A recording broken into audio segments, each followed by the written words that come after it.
친절한 시사, 시원한 통찰, 노영희의 출발 새 아침, 슬기로운 인터뷰.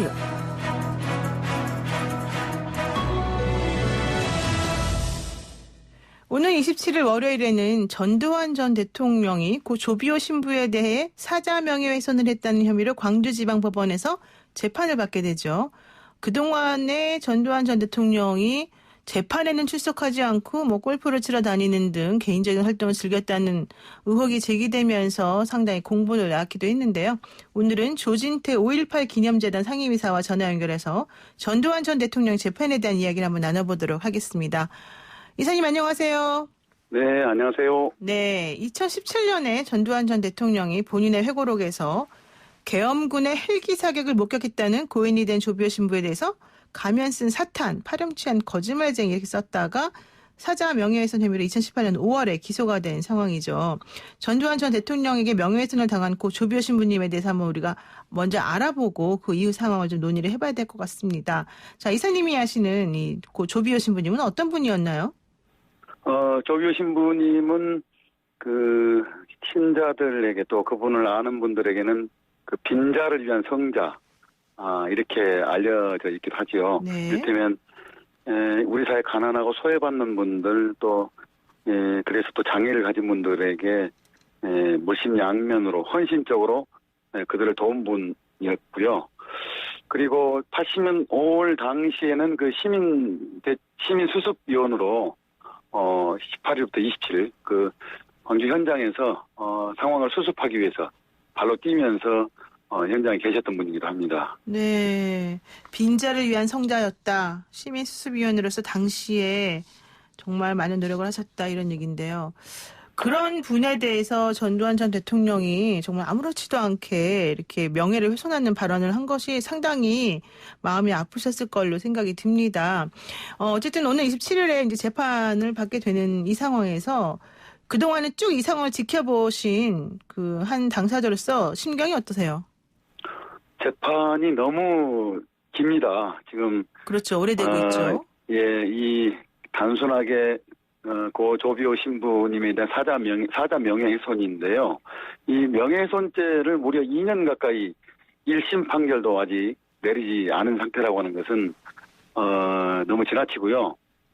그동안에 이제 제대로 그 재판부가 판단을 빨리 내려서 했어야 될 일이지만 그러다 보니까 우리 이제 국민들은 하여튼 전두환 이름만 나오다 사실 많이 분노를 하잖아요. 네. 특히 이제 광주 시민들은 물론이고 이 5.18 관련 희생자들, 피해자들은 그 트라우마가 상당한데 지난 2년 동안 불쑥 전두환이라고 하는 이름이 등장할 때마다 그런 고통을 또 겪었습니다. 그래서 하루빨리 재판이 진행돼야 한다라고 저는 생각을 합니다. 네, 그렇군요. 지금 말씀하신 것 중에 하나가 재판이 너무 길다. 왜 이렇게 시간을 끌면서 가는지 모르겠다. 이런 취지를 말씀하셨습니다. 근데 이게 전두환 전 대통령이 첫 공판부터 본인의 치매라는 등 독감이라는 여러 가지 이유를 들어서 출석을 거부하고 이러면서 자꾸 절차가 지연되는 그런 모습을 보였기 때문인데요. 그러면서도 또 공판에는 불출석하고 골프, 호화, 오천, 회동 이런 데는 갔다. 이런 얘기도 나와서 한편으로 가슴이 너무 아픈 상황이 됐습니다. 이런 상황 보시면서 솔직히 어떤 심정들일까요? 제가 뻔한 질문을 하는 것 같긴 하지만, 네. 예, 참 제가 볼 때는 그 전두환이라는 사람은 그 자기 반성이 없는 사람으로 보여요. 네. 그리고 도대체 인간으로서 뭔 생각을 하고 있는지가 의심스러울 정도입니다. 왜냐하면 방금 쭉 진행자께서 노 변호사님 말씀하셨다시피 네. 그 재판을 기피하면서 이유도 건강상의 이유, 치매 등을 들어서 불출석하면서 자행하고 있는 그 네. 부분을 보면은 참 국민을 우롱하고 있다, 조롱하고 있다 이런 느낌까지 들거든요. 네. 그래서 저는 그 평범한 사람으로서는 생각할 수 없는 그런 사람이지 않나 그런 생각까지 저는 들었어요. 사실 이제 피고인 신분으로 전두환 전 대통령이 광주지방법원에 첫 공판 때 자진 출두했을 때 광주 시민들이 느꼈던 감정과 요즘에 진행되는 상황을 보면서 느끼는 감정들이 상당할 것 같은데 전두환 전 대통령 측에서는 광주 사람들이 너무 심하다, 뭐 본인은 오히려 핍박하고 있다 이런 얘기를 하더라고요.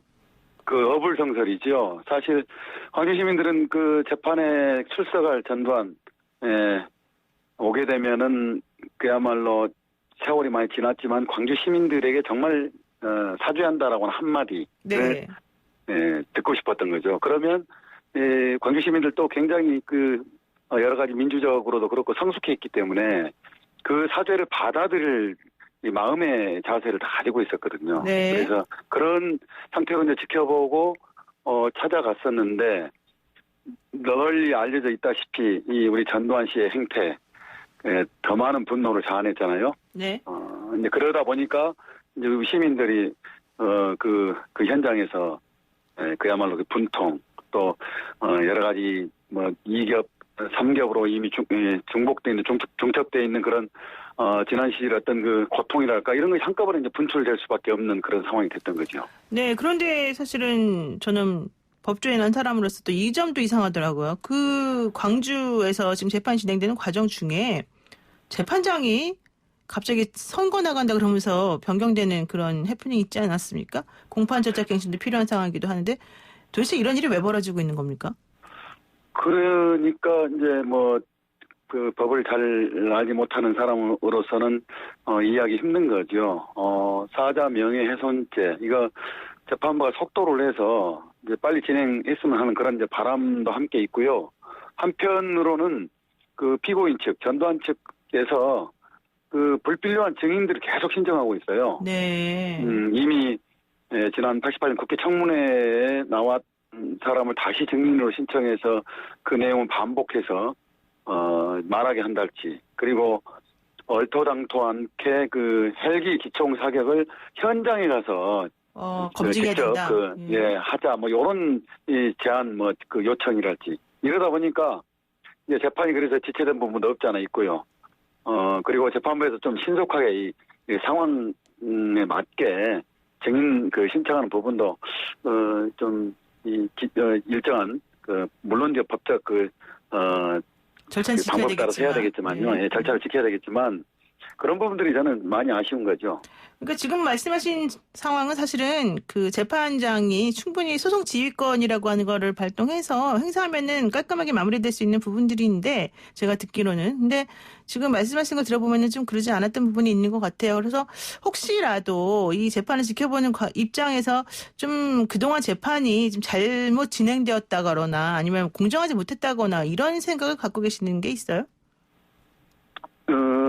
지나친 증인 출석 요구 그리고 재판을 계속 뒤로 미루고자 하는 그런 다양한 그 피고인 측의 지난 과정에서 좀 있었지 않습니까? 쓸데없는 발언들 계속하거나 아니면 부인을 통해서 또 이상한 그 내용을 언론에도 알리기도 하거나 해가지고 계속 이 재판을 미뤄왔던 정황도 저는 느끼고 있기 때문에 그런 부분들이 좀 작용하지 않았을까라고 하는 이제 의혹을 갖고 있는 거고요. 네.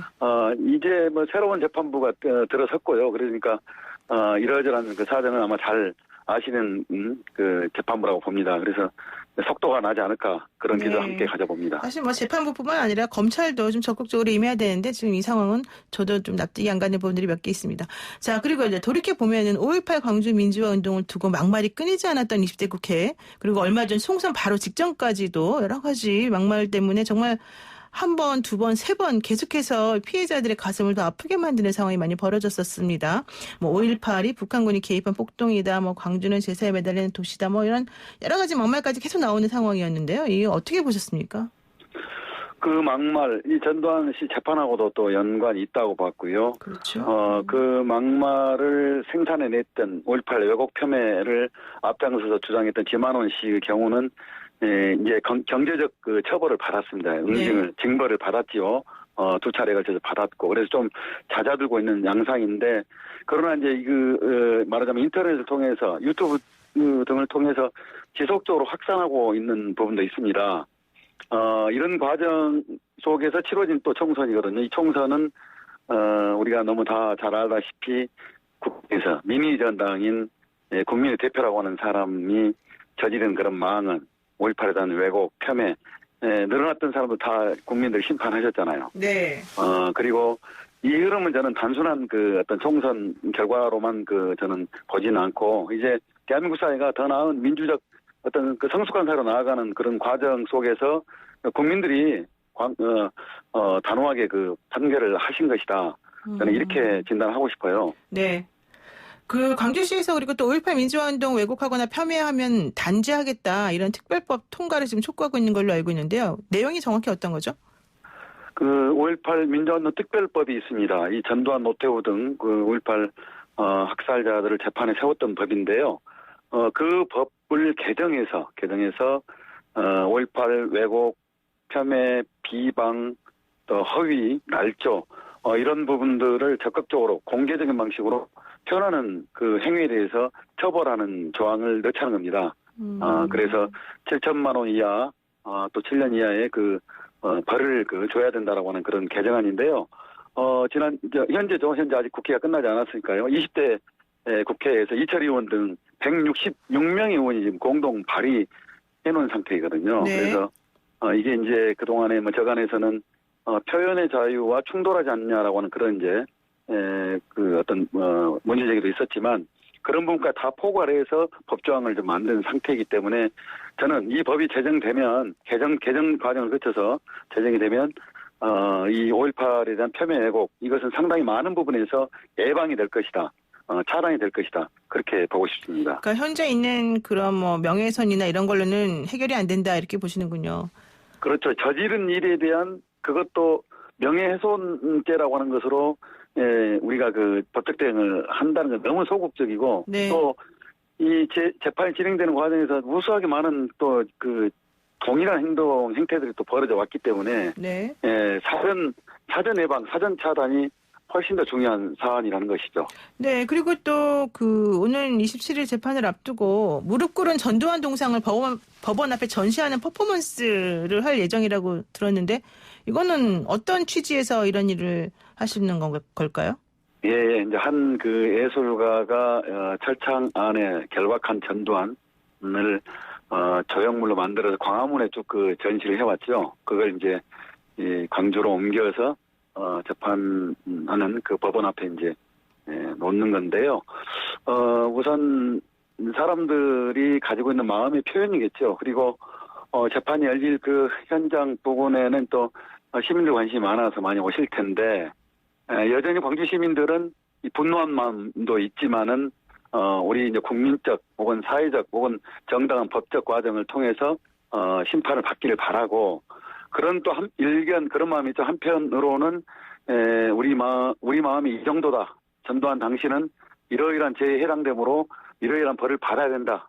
이런 남녀노소 불문해서 많은 분들이 그런 스티커라고 그런가요? 그런 것을 또 붙이기도 하고, 국민적 또 심판을 문화적 방식으로 진행하는 그런 퍼포먼스도 저는 기대를 해보고 있습니다. 그렇군요. 마지막으로 이 질문만 드리겠습니다. 올해로 40주년을 맞습니다. 5.18 광주 민주화운동. 근데 광주광역시에서는 이 날을 휴일로 지정을 하겠다 이런 얘기를 지금 하고 있습니다. 이 어떤 의미로 남을 것을 기대하시고 지금 이런 운동이 벌어지는 걸까요? 예. 그 며칠 전 광주시의회에서는 이제 임시 공휴일 지정 조례안이 이제 통과가 됐고요. 네. 이건 이제 시장께서 임시 공휴일로 지정을 권고할 수 있다라고 하는 내용으로 돼 있고, 이것 의미는 이제 올해가 이제 5.18 40주년이기도 하고요. 그래서 5월 18일 이제 사람들 기억에서 이제 잊혀져 갈 수도 있는데, 5월 18일은 우리가 많은 부분에 있어서 기억하고 또 기념하고, 어떤 부분에 있어서는 그 가치, 정신을 후세대가 계속 계승할 필요가 있다. 그런 의미를 담은, 그런 상징적 의미가 담은 것으로서 이제 5월 18일을 임시 공휴일 지정이라고 하는 부분으로 이해를 하면 되지 않을까 싶습니다. 네, 상징적인 의미가 있다 이렇게 보십니다. 예, 오늘 말씀 여기까지 듣겠습니다. 고맙습니다. 예, 감사합니다. 네, 지금까지 조진태 5.18 기념재단 상임이사였습니다.